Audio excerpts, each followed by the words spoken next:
As we examine the COVID-19 pandemic and its global impact, we should look at the pandemic from an economic perspective, including the cost of PPE. We've seen huge drops in consumer spending, which in turn has impacted small businesses, which in turn has impacted employment.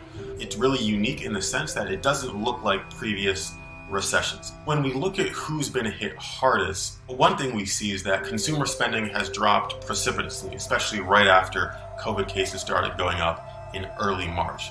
But something we saw is that the drop in consumer spending was most extreme with high-income individuals. So it was high-income families who really stopped spending. And in part, this is because high-income families can self-isolate, they can work remotely, and they're the ones who are really not going to their local restaurants, local bars, and local small businesses. Usually these higher income communities are somewhat buffered from these economic shocks. But in this case, it's actually those low-income workers who are working in these high-income communities who are facing the biggest brunt of this crisis. Joining us is Dr. Akili Muhammad. Greetings, sir. Ma'am, how are you? Great, great. How have the companies who have produced vaccines continued to profit in light of the recent clip that we just watched?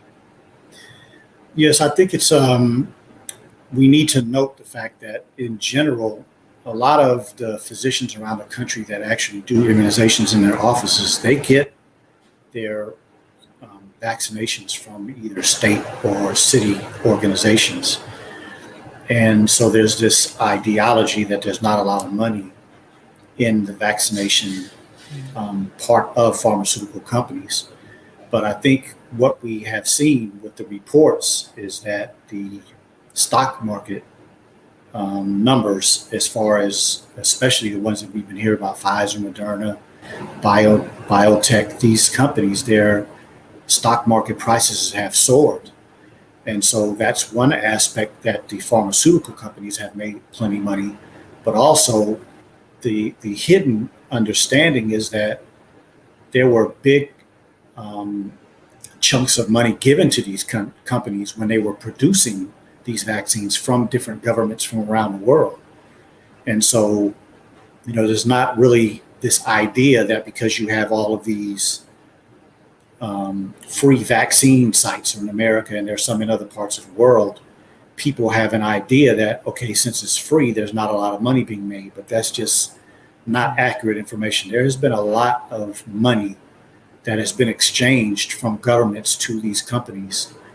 And, one of the great questions that you have asked me previous was, if things start to go south, is it possible that they would stop these vaccines because of the problems that they're causing?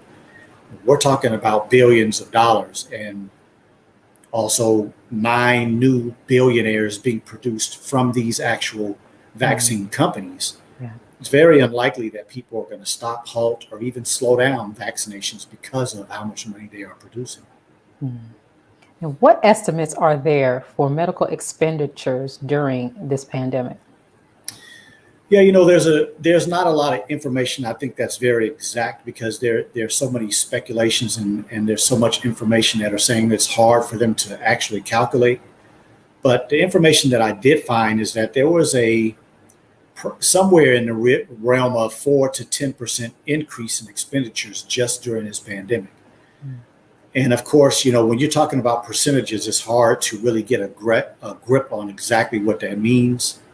But the medical community was overwhelmed, even with that just 4 to 10%, because they were having a very difficult time just keeping up with the expenditures from the medical problems that are still leading as far as heart attacks and strokes and cancer and things of that nature. It's very difficult for them to keep up with that. And so when you add on 30 plus million cases here in the United States and then hundreds of millions of cases around the world, that has a tendency to put a little more pressure on the system that wasn't prepared before. Okay. What, if you know this, what has been the estimated cost of PPE equipment?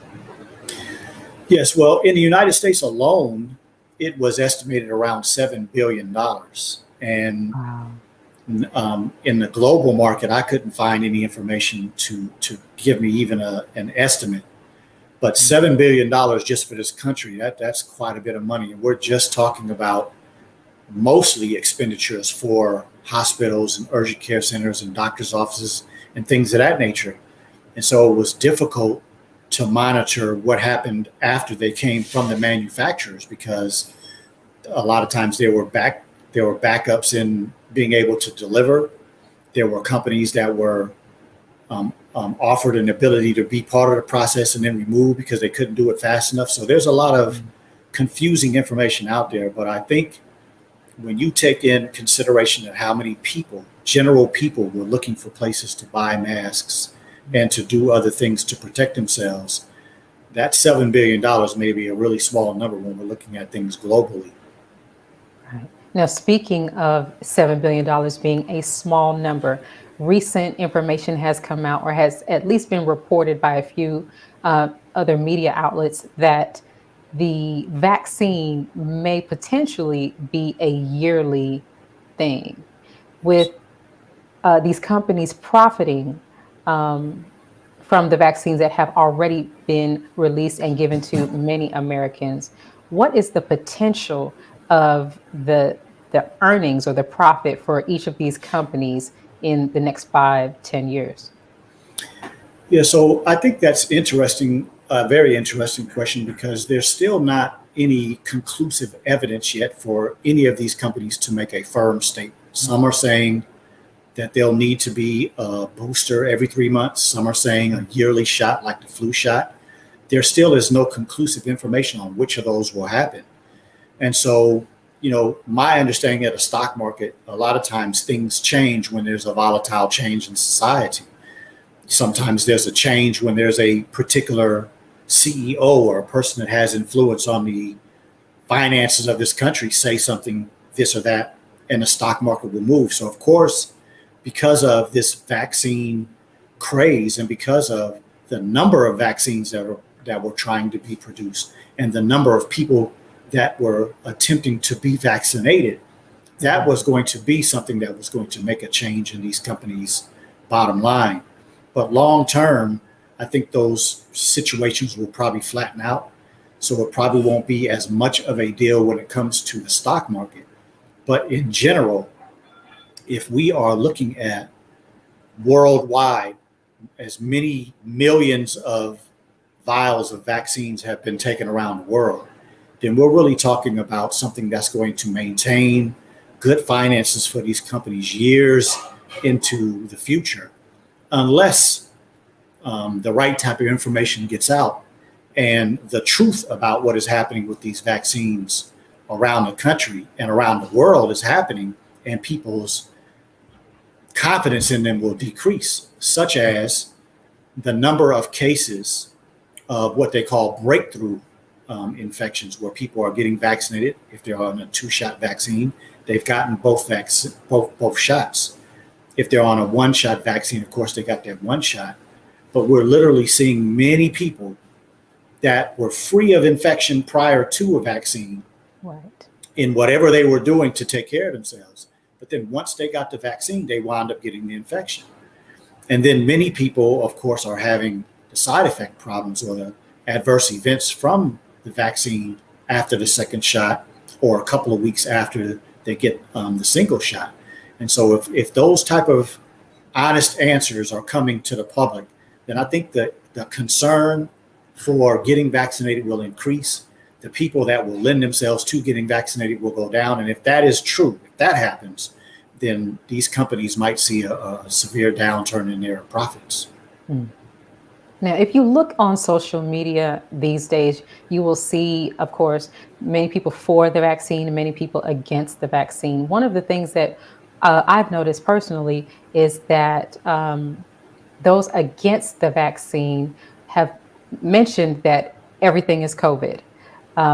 You mentioned a little earlier that heart failures and some other ailments that we're used to hearing about, for example, are not heard about much these days. Has COVID just completely taken over everything, or is there really a decline in things such as heart disease, which would have been the #1 killer for the past at least 10 years, or the flu virus or cancer, some of the more common things that we've seen. Have those numbers declined, or are we just calling everything COVID? Well, I would say that when it comes to the flu, that's the only thing statistically that has proven had lower numbers than previous years.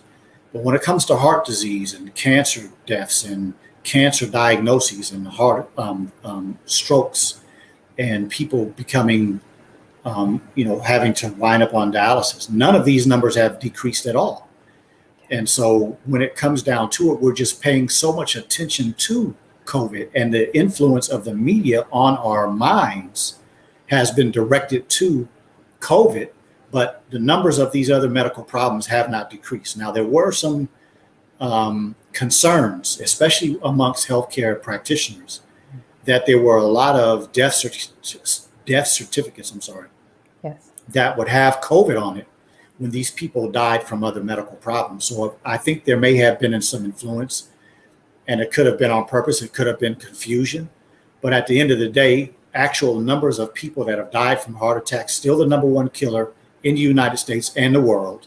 And when we're talking about cancer, strokes, and other medical problems that were leading before COVID, those things are still a major problem and still are in higher numbers than the COVID cases, especially now that there has been somewhat of a downturn over the last month or so.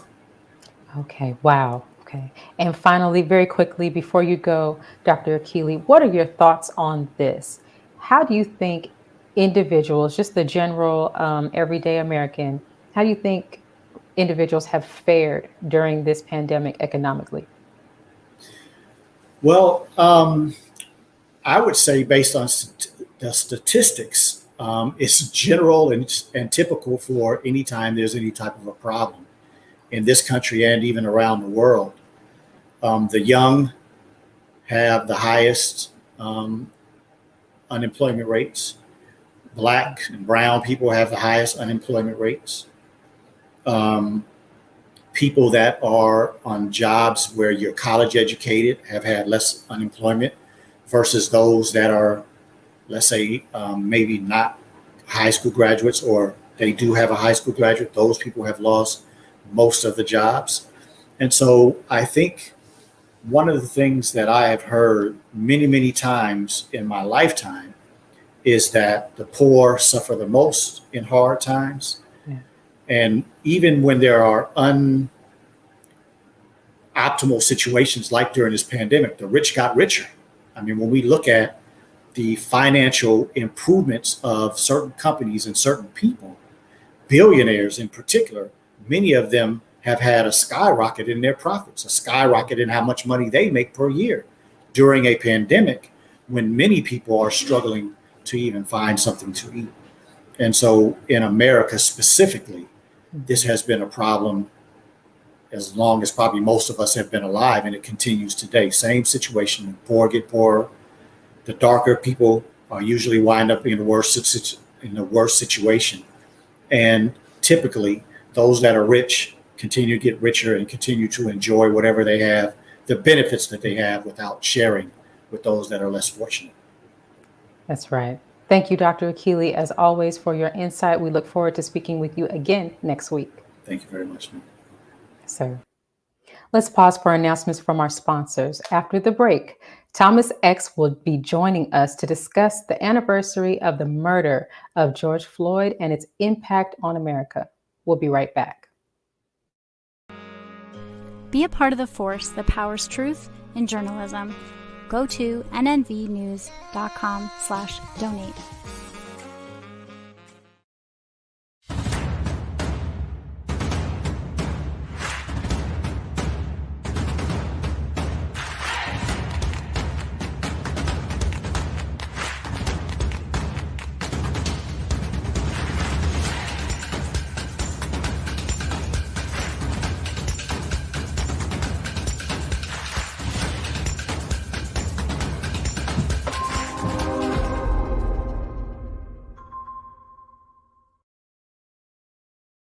worldwide, 24 hours a day, 7 days a week. Download the Final Call Radio app and take us everywhere. On your phone, on your computer, on your tablet, on Instagram, Facebook, and Twitter. You can also log on to finalcall.com and click the Listen Live button, or finalcallradio.com. Final Call Radio, the official voice of the Honorable Minister Louis Farrakhan and the Nation of Islam.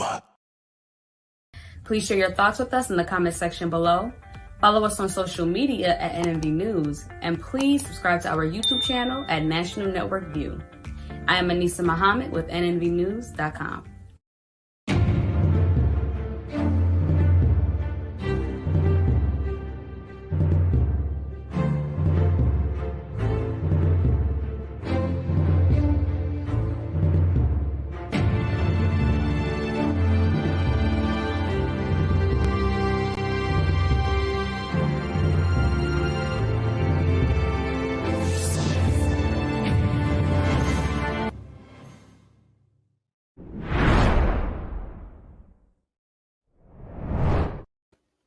Today marks the first anniversary of George Floyd's murder.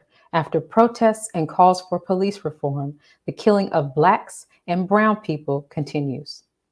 We're at the corner of this church parking lot, which behind me is at Cup Foods. The gas station is right to my right here. When we pulled up, it was a makeshift church ceremony. Things were pretty peaceful. It was very chill. But very quickly, you're reminded that this is an autonomous zone, and everything from traffic enforcement to even road repairs are being handled by the community here. There's a gentleman who's actually been going around patching potholes in the street, which is something that was not happening this time last year. So it's definitely a different tone from when we were here this time last year. But overall, this morning and leading into tomorrow, it's been pretty quiet. And Alex, I know you were also there covering the Derek Chauvin trial. What's the area been like since the trial ended and Chauvin was convicted?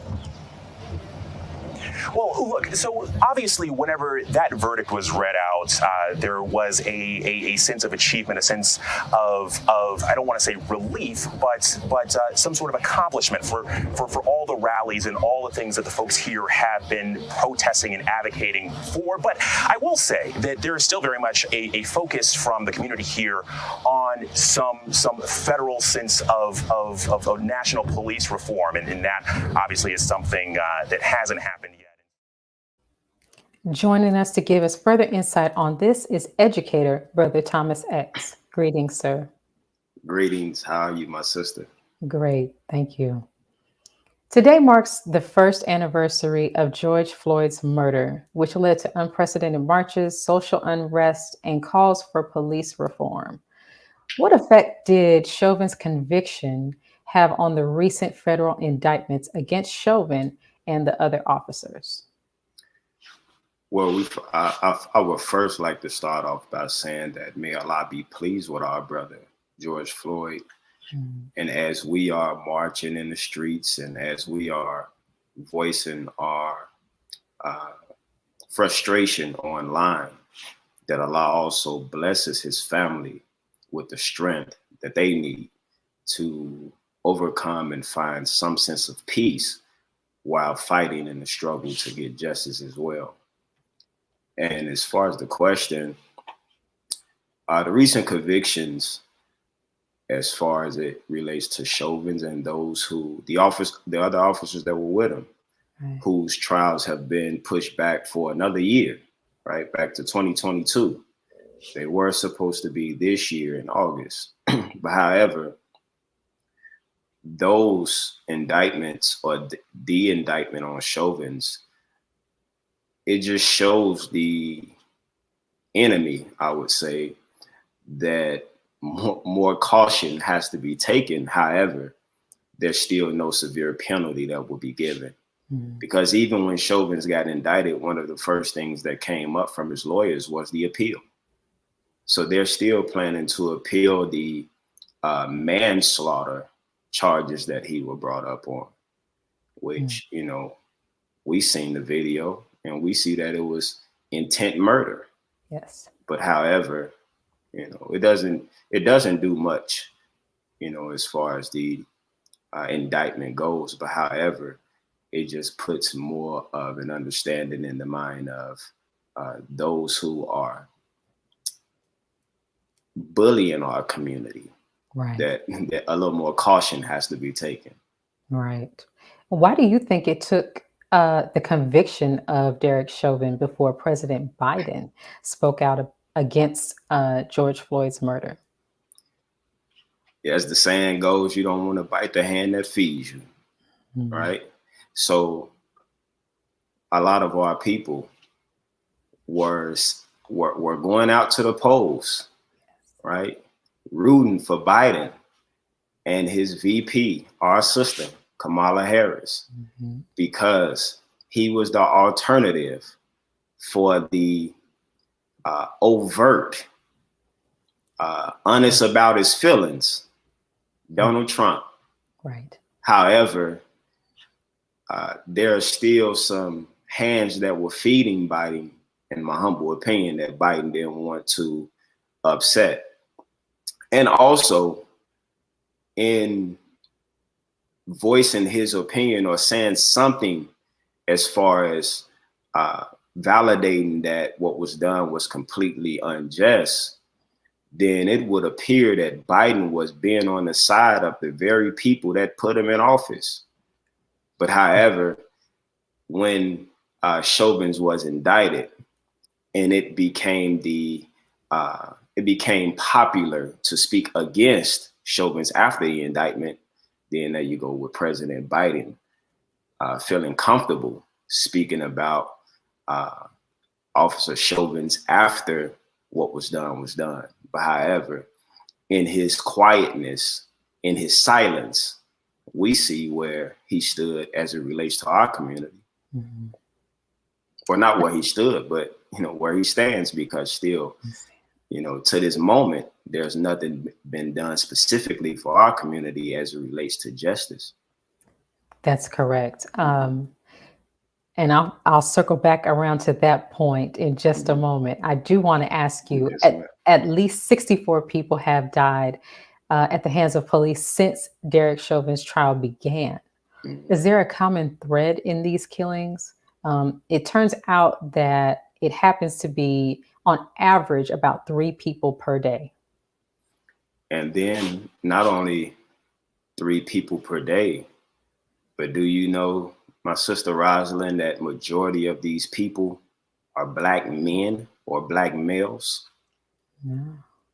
So studies show that out of the average of these 64, at least 40 are Black people, with the dominant percentage of that 40 being Black males. So could it be that the police force, or could it be that our enemy? Could it be that those who take an oath to protect and serve our community are striving to continuously reinstill fear inside of the communities in which they're patrolling? Because there's no, you mean to tell me that going through the professional training that the police have to go through, that the only way that you're learning how to de-escalate a problem is to murder those who are involved in the problem that needs solving? You mean to tell me that those who come into the community with heavy artillery, just think about it. You have a vest on, you have a billy club, you have a taser, right? You have a gun, and none of the skills of conflict resolution are being taught in your training sessions. It's only shoot to kill to de-escalate the problem, specifically when it's a Black male or, a Black person in general. But in this case, in most of these 64 deaths, which, as you said, 3 on average per day, yes, majority of them are Black males. So, the message that is being sent, in my humble opinion, is, a message of reinstilling fear. Right. in reinstilling fear, or would you say that this could potentially be seen as retaliation for the conviction of Derek Chauvin? Possible retaliation. That's possible. But even in that retaliation is the reinstilling, and for those who do not have that fear, the installation of that fear, right? Because just thinking about 64 people since the case began, the indictment was March 29th. So from March 29th, you have April and May. That's 2 months, not even a full 2 months, because today's only the 25th. So in nearly 2 months, 64 people. Now that's excuse my language, but that's a hell of a retaliation method, so I think it's a little bit more than retaliation. It's retaliation mixed with wanting to dominate the mind with fear, so that the cry for justice and the activity that we're beginning to speak about engaging in will be impeded by the fear that's installed in the minds of particularly Black people, specifically Black men. Right. Now, very quickly, before we go to break, I want to ask you, we've thrown out some statistics already. Here are some more. Blacks account for about 13% of the US population, and we are killed by police in disproportionate numbers. We mentioned earlier President Joe Biden's hesitation, I would say, to speak out about George Floyd's murder. Recently, we have seen in the news, and it's law now, there has been signed into law, put into law for our Asian brothers and sisters. Yes. Something to counter that. Do you think we will ever see anything in writing in regard to Black hate from the US government? Man, that is a beautiful question, Sister Rosalind. However, my teacher, the Honorable Minister Louis Farrakhan, has a teacher by the name of the Most Honorable Elijah Muhammad, who has given us supreme wisdom from Master Fard Muhammad.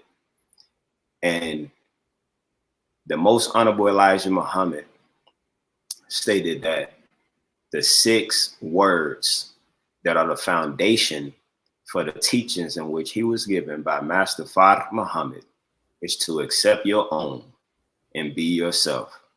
Now, I bring that up because the official paper that we have, which is the mind, has to be what a bill is written on for us. Okay. Because if we're waiting for America, the land in which slaved our ancestors, to sign something in writing to be anti what they are actually pro in order to even run the country, we'll be waiting 1,000 more years, Sister Rosalind. Right. But however, whenever we begin to say to ourselves and mentally imprint it on our minds that we're going to make sure that Black life matters to us, we're going to make sure that we will not have hate being shown to our brother and our sister, whether it be from outside of the community or inside of the community. When we decide to completely eliminate fratricidal homicides, when we begin to engage in all of these activities that show a love for self, and from that love of self, we begin to protect each other, because in loving self and protecting self, we begin to love and protect the others that are a part of the whole self, the entire self. Once we come with that mentality, we won't need anybody to sign anything. They will be so willing to sign something because we won't be marching for justice anymore. That's right. We won't be begging and pleading anymore. That's right. As the Honorable Minister Louis Farrakhan said, that as long as they can kill us and go home and have dinner, then they will continue to kill us. But when we put inside of our minds that not only will they not kill me, but I'm going to make sure as a brother, or I'm going to make sure as a sister that I have my brothers and my sisters back, and that I show love for my brother and sister by making sure that I protect them like I would do myself. Yeah. The official paper go right. That's what the bill go be written on, the official paper, right, which is the mind itself. And once we have a made up mind that we would no longer allow disrespect to bring about divisiveness or separate our community. We would no longer allow injustice to be done to our community, or if it's even done in our community, we would not allow injustice to live in our community. Now, Brother Thomas, I've got to go to break, but I thank you for your insight on the Derek Chauvin trial and its impact on America. Thank you for joining us. Thank you, my sister. Yes, sir. Let's pause for announcements from our sponsors. Coming up, gardener Khinya Simmons will be joining us. We'll be right back. Be a part of the force that powers truth in journalism. Your support helps to combat false media. Cash App NNV News. Greetings from National Network View. This week's Final Call cover story headline memorializes the late, great DMX. Last week, DMX's life was celebrated at the Barclays Center in Brooklyn. Large crowds gathered to honor the legend. They were there to remember a man who wasn't afraid to express his pain with the world. The Honorable Minister Louis Farrakhan spoke via Zoom to the large audience. He delivered words of comfort, wisdom, and guidance to everyone under the sound of his voice. DMX will live on. This FCM volume number 29 edition features the middle page article as a transcript of what the Honorable Minister Louis Farrakhan said at the memorial. To read more, subscribe to finalcalldigital.com and tune in to the all-new Final Call Radio. This is the nnvnews.com Final Call cover report. This is Sister Sajda Muhammad. We are proud to announce that the Sajda House commemorative Elijah coins are finally here. This priceless heirloom, made from recycled copper from the messenger's home, is now available at sajdahouse.com. Please make sure you leave your comments and questions in the comment section below. Follow us on Facebook, National Network View, and make sure to check us out on Twitter as well, National Network View. This is Sergio Gutierrez with National Network View, signing off.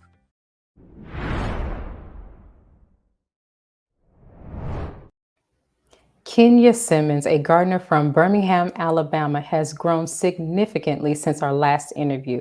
Owner of the Khinya Wellness Center, she joins us today with an update on what she's been up to. Greetings, Sister Khinya. Hello. Hi. Thank you for having me. Thank you for joining us again. So, what crops are you currently growing and what have you planted already for this season? Right now, I have, I believe, about 17 different varieties of tomatoes. And then I have a plethora of cucumbers and eggplant and peppers. And my pride and joy this year is some corn that I got from the Navajo reservation. My aunt, she grew up on the reservation and she wanted the corn to live on. And so she was able to bless me with some of the corn that her grandmother and her previous generations have been cultivating for centuries. So that is my pride and joy this year, to get that started. And I'm excited to share that with everyone. Perfect. Now, please tell us, I know you've been working on a few things. You've been sharing your crops with the community. You also have a gardening class. Can you talk to us about that? The gardening class is something I do during the seasons of spring all the way up into the fall. And that's when people come to the house and I just give them a tour of the front potager garden. And then I just teach them all that I know. I teach them how to prune their own tomatoes or peppers and just teach them what I can so that they can grow their own food in their own backyard, because it's very simple. You just need someone who's patient and willing to teach you. Now, you also have a wellness center, and please forgive me if I am mispronouncing the name. I have it as Khinya Wellness Center. How did you come up with that name, and what are some of the things that you do at your wellness center? Okay. Well, Kirinyaga also translates to Kenya from the country Kenya. And so I just figured I would like to do Kirinyaga, because the reason why they changed it from Kirinyaga to Kenya is because the colonizer couldn't pronounce it. And I remember growing up as a child in a predominantly white community, it was hard for them to pronounce Kenya too. So I was like, well, let's just go ahead and name it Kirinyaga. And at the wellness center, we do massages, because I'm a massage therapist as well. And I believe in holistic health. I believe that everything is intertwined. So learning how to grow your own food, learning how to reconnect your spirit back to the earth, learning to do your breath work and stretch your body and eat right and just spend time in creation. And so I try to encompass all of that into this wellness center through touch, smell, the birds, everything. Nature is my playground. Now, is the food from your garden served at the wellness center? Is there food that your clients can purchase there, or is it only for the community shop? No, there's plenty of food for them to purchase, because the lot is pretty big. And so there's enough food for me to cook for them, enough for me to share with my neighbors and my family. And then there's also plenty to share if they want to buy any too. Perfect. Okay. Now, what is a Three Sisters garden? I was looking on your Instagram and I saw that something was recently planted. You had an in-ground garden. You mentioned how planting is very easy for the average person. All they need is some patience. So can you talk to us about what a Three Sisters garden is? The Three Sisters garden is what the Native Americans here in North America, this is what they started. So they had corn, they had beans, and then they had squash. And so those three together, you add nitrogen, phosphorus, and potassium to your soil. And they all work together in harmony, because the beans, they'll create long tap roots. The squash will cover over the crops and protect your soil from the sun and help retain moisture. And then the corn provides the stalk for the beans to travel on. So it all works together in harmony. Are there any other crops that could be grown together like that? Yes. Peppers and basil and tomatoes, they work very well together. And basil actually enhances the flavor of the tomato or the pepper. You can also you can work with garlic and onions. That's a good combination too. And there's just a bunch of different things. I try not to lean too much on what you can grow together and what you cannot, because I've heard people say you can't grow a tomato next to an eggplant, and I've done it before successfully. So I really just say, just play around, create it like your canvas, because you are the artist and this is your garden. Perfect. Now, Vendors and Vibes, what is that? Vendors and Vibes is an event that I just want to create for our local artisans, because I know a lot of people who create necklaces or different types of crafts, or if they're an artist, they don't get the place to showcase their work, or it's hard for them to make money because not a lot of people want to, I guess you can say, support local artisans that much. And so I just want to give back, because I have such a beautiful home in the garden. I figured, why not have the people here, because I'm an artist as well with how I create my garden and curate the spaces that I'm in. I figured I could just share my space and give back to them, and we all work together in community. Oh, perfect. What information is passed at one of your Vendors and Vibes events, and what activities do you involve your clients in? For the Vendors and Vibes event, Yes. they usually come to the house, and this is the first time we're going to do it. And so what we're expecting is for them to come. There'll be different types of vendors. Some will be, I'm in my apothecary right now, so this is my studio. And I guess you can say our main vendor will have this studio, like we did with an art and garden show that we had few weeks ago. And she was able to display all of her art throughout my studio and showcase it to her family, her friends, and whoever came. But that's pretty much what we want for people at the Vendors and Vibes. We want the vendors to make money, and we want for the customers that come in to just enjoy a different experience than what they have in their mundane lives. Perfect. Now, when is this event? It was originally June 5th, but we've had a lot of attention ever since our first retreat and a lot more opportunities. So we decided to push it back to June 26th, Saturday, so that we can have more time to prepare and really give it our all and our full attention for this event. Okay. And Saturday, June, you said 26th. What time, if there's anyone here in Alabama who would be able to attend? It starts at 3 p.m. and then later on that night, we'll have a movie and comedy show in my garden because the garden is leveled off in 3 terraces. And so we'll have it set up like a movie theater. I have a projector, and then we'll have a huge screen and a popcorn machine and just give people a different time, a nice experience than what they've been able to have because of lockdown and not being able to go out and have fun like normal. Right. Well, Sister Khinya, it sounds like you are just blossoming and growing right along since we've last spoken. I look forward to speaking with you again to see what you're up to at that time. Thank you. Thank you for joining us.